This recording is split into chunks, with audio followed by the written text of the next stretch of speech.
Saúdo, amada igreja, na paz e na graça de nosso Senhor e Salvador Jesus Cristo. Vamos abrir nossas Bíblias, Provérbios capítulo 30, versos 18 e 19.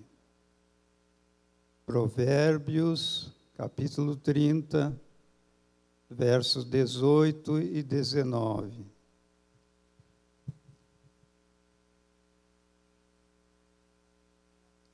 Vamos, os irmãos estão procurando, vamos ler junto, vamos dar ênfase no capítulo, no verso 19. Vamos ler então. Há 3 coisas que me maravilham, e a quarta não a conheço. O caminho da águia no céu, o caminho da cobra na penha, o caminho do navio no meio do mar, e o caminho do homem com uma virgem. Esse texto tem por título O Mistério dos 4 Caminhos.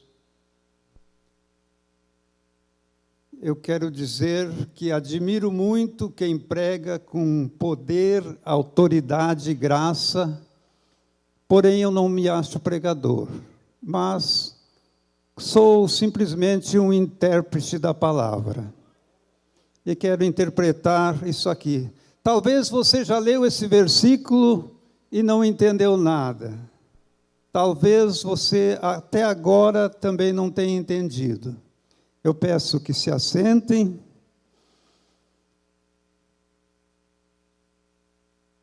Então, está dividido em 4 caminhos.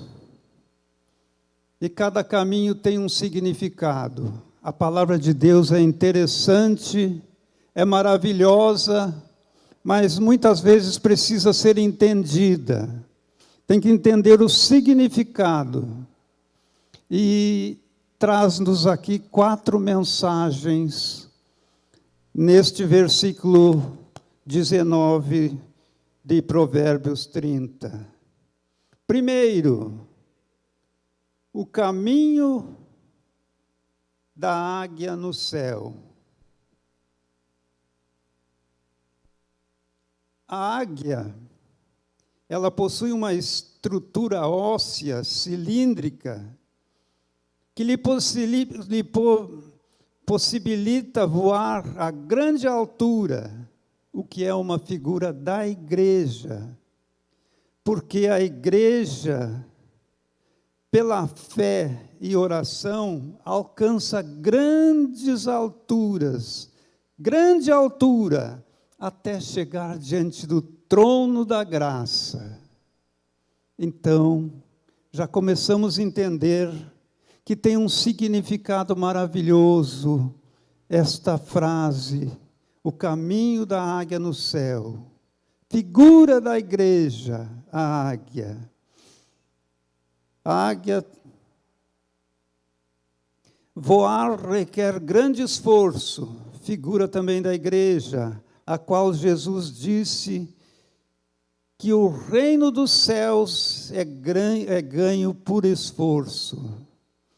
Em outra palavra, Jesus diz que o reino dos céus é tomado à força. Ele dá a entender de um combate para tomar o reino dos céus. Um combate aonde? Lá no céu? Não, aqui. Aqui nós combatemos contra tudo que é contra aquilo que é para Deus, aquilo que pertence ao reino de Deus, aquilo que é para a nossa salvação. Nós combatemos até vencer e chegar nos céus, ganhar o reino dos céus. A águia descansa no voo, planando, figura da igreja, que voa, se esforça, sofre, mas descansa no Senhor. A igreja aqui na terra tem sofrimentos. Jesus disse, no mundo tereis aflições. Então nós temos aflições, nós temos dificuldade, nós lutamos, mas descansamos no Senhor, porque sabemos que Ele já venceu por nós. Basta sermos fiéis, basta sermos perseverantes e chegaremos lá. A águia voa acima da tempestade, figura da igreja, que voa acima das tempestades deste mundo. Por maior que sejam as dificuldades, por maior que sejam as aflições, nós voamos por cima dessas aflições, por cima dessas dificuldades. Eu imagino neste momento nossos irmãos lá na Ucrânia, no meio daquela guerra. Mas eu creio que eles estão confiantes, como nós aqui estamos confiantes, lá eles estão confiantes, porque têm certeza que o Senhor não desampara, que vão ter vitória. Então estão vencendo as tempestades deste mundo. A águia desenvolve grande velocidade e alcança grandes distâncias. Figura da igreja, a igreja da última hora, que tem que agir rapidamente e chegar até os confins da terra. A águia, então ela alcança grande velocidade, é o pássaro que voa mais, é um dos, enfim, que mais rápido voa, e alcança maior altitude. Dizem que a águia chega até 10.000 metros de altitude. Então,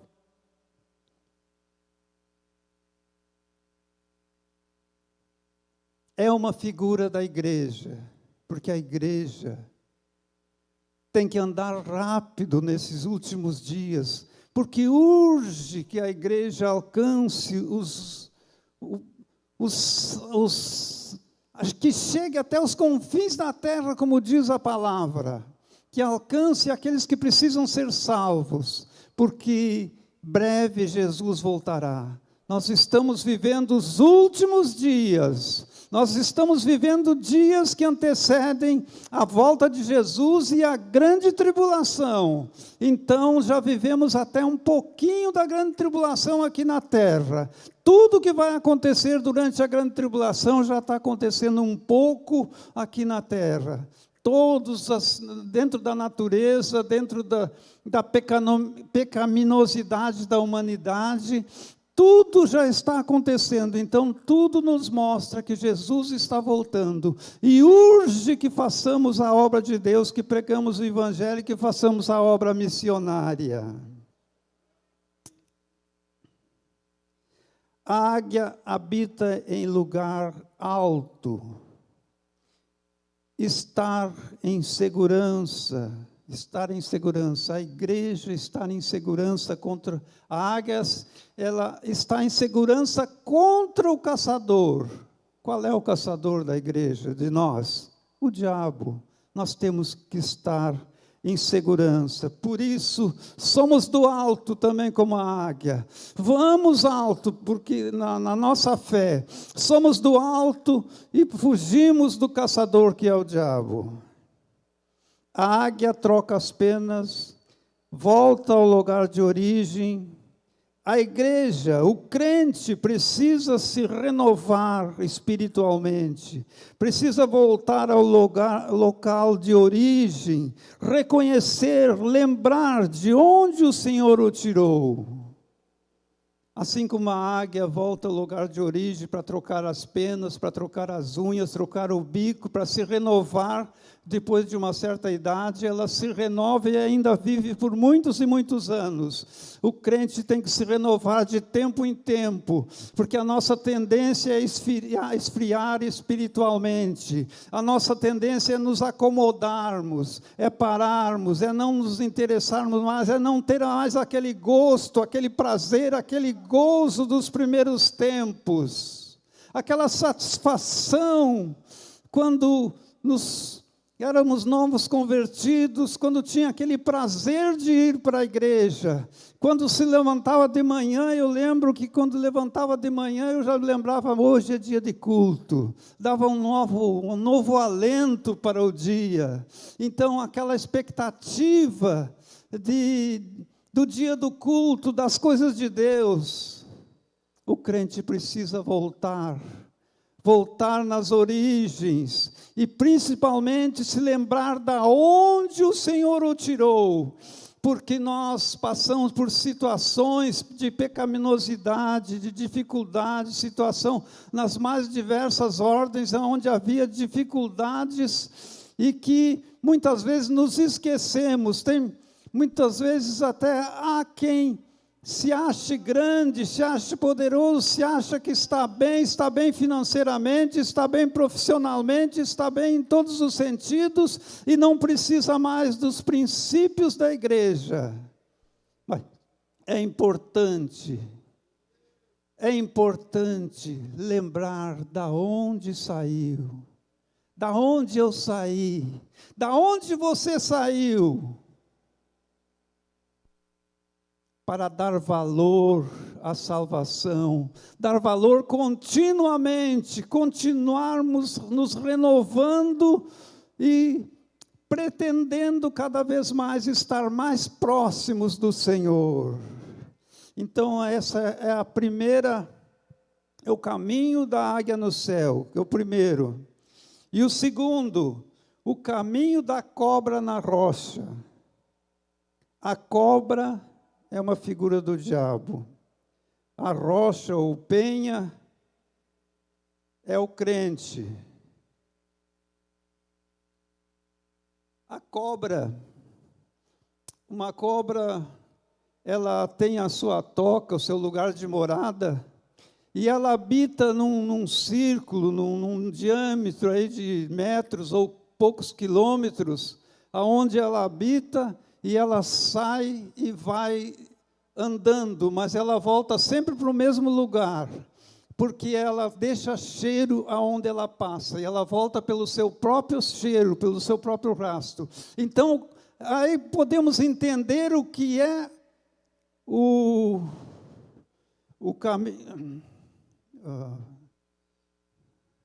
caminho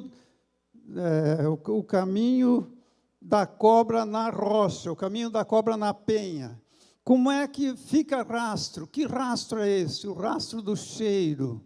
Ela volta pelo cheiro e volta sempre ao mesmo lugar. Então, nós entendemos que a cobra, que representa o diabo desde Adão, ele repete as mesmas estratégias: mentira, engano, ridicularização, divisões, perseguições físicas, enfim. Desde Adão, o diabo usa as mesmas estratégias. E por que ele usa as mesmas estratégias? Porque ele sabe que dá certo. Sempre deu certo com Adão e Eva e continua dando com a humanidade. Talvez um crente vigilante não caia, mas a maioria do povo cai nas estratégias do inimigo. E ele usa as mesmas estratégias desde Adão, porque sabe que dá certo. Quando nada dá certo, ele procura se unir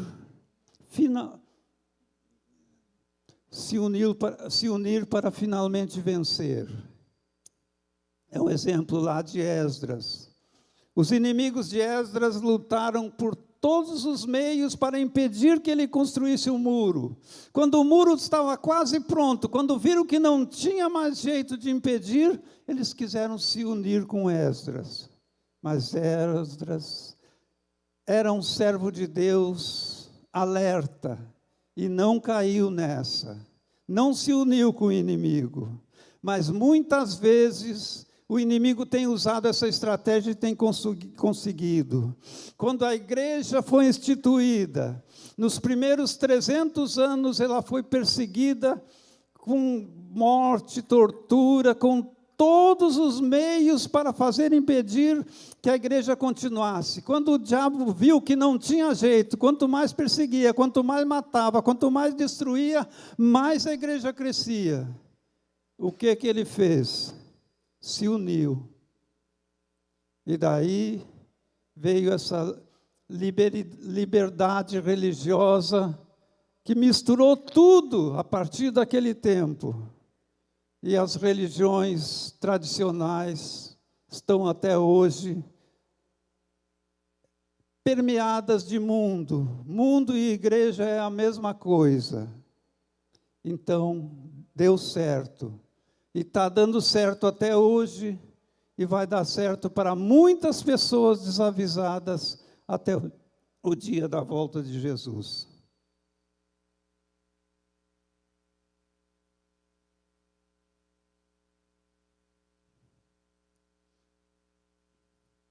O maior perigo do crente individual é cair naquilo que foi liberto. O maior perigo do crente é cair naquilo que já foi liberto.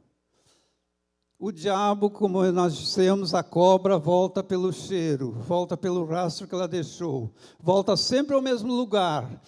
O diabo vai voltar sempre ao mesmo lugar naquilo que você foi liberto, naquilo que fomos libertos. Quem for drogado, o diabo vai tentar sempre com droga. Quem se libertou do álcool, o diabo vai tentar sempre com a bebida alcoólica. Quem foi liberto de prostituição, o diabo vai tentar sempre com prostituição. Então o diabo volta sempre pelo mesmo rastro, volta sempre pelo mesmo caminho, e vai tentar sempre naquilo que a pessoa for liberta. Uma das coisas que eu tenho notado que geralmente não dá certo é um liberto, por exemplo, um drogado liberto casar com uma drogada liberta. Por que não dá certo? Geralmente não dá. Deus abençoe que muitos já tenham acontecido de se casarem e dê certo. Mas geralmente não dá porque se um cair, o outro cai também. Então, é um perigo.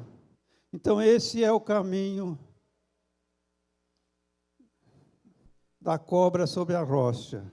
Terceiro caminho, o caminho do navio no meio do mar. O navio é a igreja e o mar é o mundo. O navio é uma figura da igreja que navega neste mundo. Apocalipse também descreve o mundo como o mar.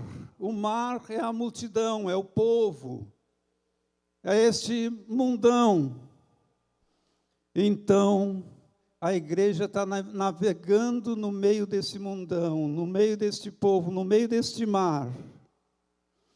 3 coisas guiam o navio no mar, e 3 coisas guiam a igreja. Estrelas, os marujos seguiam pelas estrelas. Estrelas significa os pastores. O sol, os marujos seguiam pelo sol. O sol representa Jesus, o sol da justiça. O vento, seguiam também pelo vento. O vento significa o Espírito Santo. E assim é a jornada da igreja na face da terra. Este mundo terrível, o mar muitas vezes está revolto, está perigoso. Para a igreja, para nós, muitas vezes há perigos. Para a igreja, em muitos lugares há perseguição. Em muitos lugares há tentações grandes. Tudo isso é perigo, como os perigos que tem no mar. Mas a igreja é vencedora, porque tem Jesus, o sol da justiça, porque tem o Espírito Santo, o ajudador, o consolador. Quarto caminho, o caminho do homem com uma virgem. O homem, quem é o homem? O homem é Jesus. A virgem é a igreja. A igreja é um mistério do Velho Testamento, nunca foi revelada no Velho Testamento, só no Novo. E foi revelado por Jesus.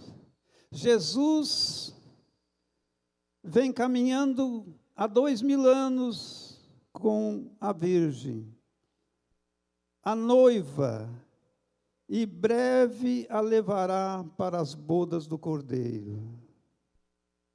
Jesus caminha com a noiva 2000 anos, e ela continua virgem, e ela vai ser arrebatada, e ela vai participar das bodas do Cordeiro.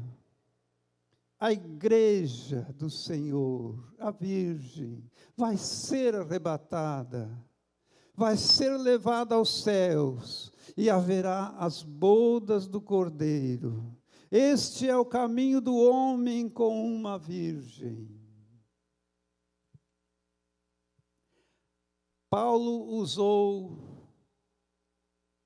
exemplos das corridas daquele tempo, que era um princípio das Olimpíadas que tem hoje. Naquele tempo já existiam jogos e corridas e coisas que levaram mais séculos depois às Olimpíadas. Paulo usou aqueles termos, então, das corridas nas Olimpíadas. E eu quero usar aqui uma figura das Olimpíadas de hoje. Tem um tipo de esporte em que os corredores, eles saem correndo com um bastão. Saem correndo uma certa distância com aquele bastão e passam para o seguinte. E o seguinte corre mais um tempo, mais uma metragem. E passa para o seguinte. E o último, então, vai chegar na reta final, vai chegar no ponto aonde ele pode determinar a vitória. A igreja do Senhor recebeu o bastão do Evangelho de Jesus Cristo, quando ele deu as últimas instruções para os apóstolos e para os 500 discípulos que estavam lá onde ele foi assunto ao céu. A igreja recebeu esse bastão do Evangelho e foi passando de geração em geração, e foi passando séculos por séculos, e foi passando milênios por milênio, e chegou até os nossos dias.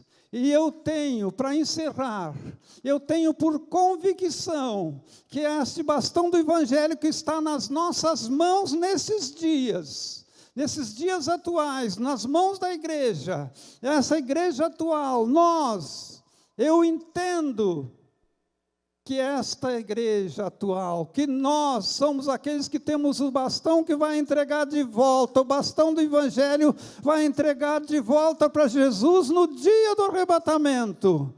E assim encerrará esta corrida que se iniciou quando Jesus foi assunto aos céus e passou por gerações, passou por séculos e séculos, mas chegou até nós. E eu tenho, como disse, convicção que está em nossas mãos o bastão do Evangelho para ser entregue para Jesus. Que estas palavras, que essa interpretação sirva de ajuda para a fé de muitos e que possamos perseverar até o fim, porque mais dia menos dias seremos arrebatados. É a minha convicção. Que Deus abençoe a todos. Vamos ficar em pé, então vamos fazer uma oração.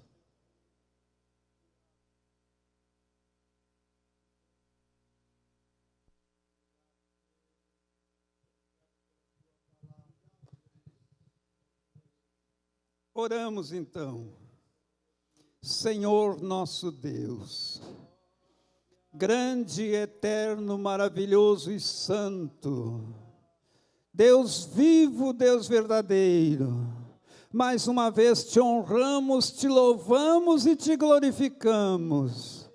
Te agradecemos pela tua palavra, que nos renova em força e ânimo para continuarmos, para perseverarmos nos nossos dias, em nossos dias de vida, ou até o dia que tu volte para buscar a tua igreja. E que assim a tua presença, o teu cuidado, a tua graça, o teu Espírito Santo, o ajudador, o consolador, esteja com todos nós e nos dê vitória. Dá vitória para nós, dá vitória para o teu povo que está aqui, dá vitória para o teu povo que acompanha pelo rádio e pela internet, dá vitória, fortalece, estimula, acrescenta a fé, Senhor, e faz uma obra poderosa, Senhor, para que possamos vencer esses dias maus e enfrentarmos as dificuldades como a águia, e assim enfrentarmos as dificuldades como um mar revolto, e assim cheguemos, Senhor, ao dia da nossa partida, ou ao dia do arrebatamento da igreja. Que a tua presença poderosa, que a tua presença vitoriosa, seja com todos nós, é o que pedimos, crendo, confiando, sabendo que tu ouve e responde. Te louvamos, te glorificamos e te agradecemos, Pai eterno, em nome de Jesus. Amém e amém. Glória a Deus, aleluia, aleluia.